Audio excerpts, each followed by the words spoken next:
Is your toddler coming to find you in the middle of the night?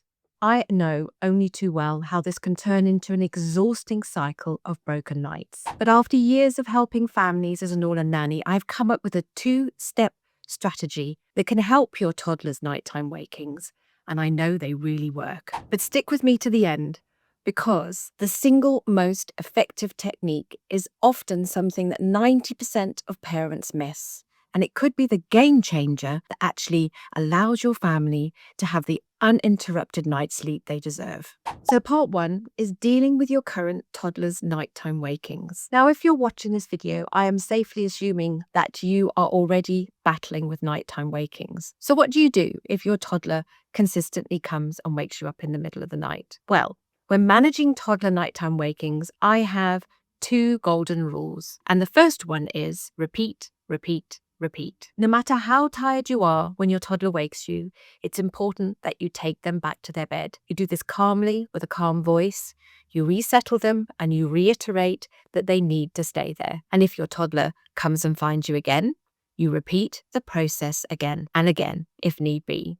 Consistency is key. In fact, if you take nothing else away from this video, then repeat, repeat, repeat is what you need to do. It will take several nights for your toddler to get the message that they need to stay in bed, but within a week, you should start to see some positive results. Rule number 2 is don't let your toddler come into bed with you unless you are prepared to deal with the consequences. Now, the odd night when your little one is feeling unwell, having them in bed with you is absolutely fine. But if you don't want this to be happening every single night, then you need to stop now. And if you are unsure how to break this cycle, then please subscribe to my channel, because I am going to be making a video about just that subject very soon. Now, we all know that prevention is better than cure. And the next part is crucial, because it's something that a lot of parents miss. Understandably, parents are trying to fix the problem, but they often forget to look at the cause in the first place. So here's how to give your toddler the best chance to stay in bed in the long run. And number 4 is really important. Firstly, have a regular and recognizable bedtime routine. Now, it wouldn't be me if I didn't talk about routines. And the bedtime routine, as you know, is incredibly important. It needs to be calm and it needs to happen at the same time every day. This way, you're giving your little one strong sleep signals that it's time to wind down and settle for sleep. The calmer the bedtime routine and the more smoothly that it goes, the better chance your little one has of settling quickly and the better chance they have of sleeping more soundly throughout the night.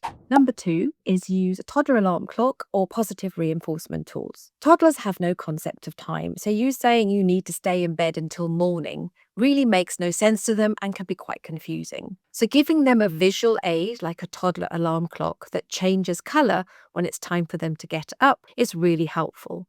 It gives them an instruction they can understand without needing you there to tell them what to do. And it helps them self-regulate too. You can also use reward charts or button jars. So you get them to put a star on the chart for every night that they've managed to sleep through, or put a button in the jar every time they have slept through. And the good thing about this is that you are focusing on the positive. You're telling them what you want them to do, not what you don't want them to do.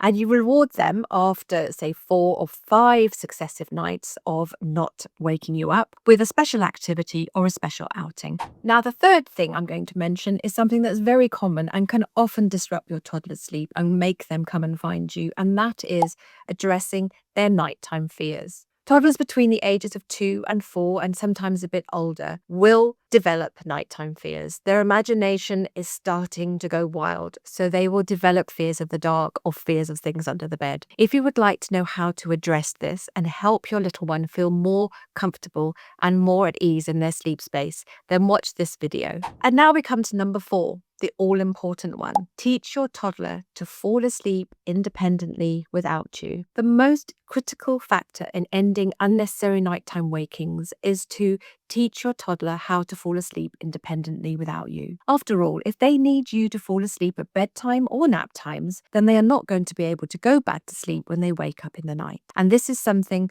that I have witnessed a lot of parents missing. So if you would like to teach your toddler how to fall asleep independently, consider some gentle sleep training methods, which you can learn about in this video.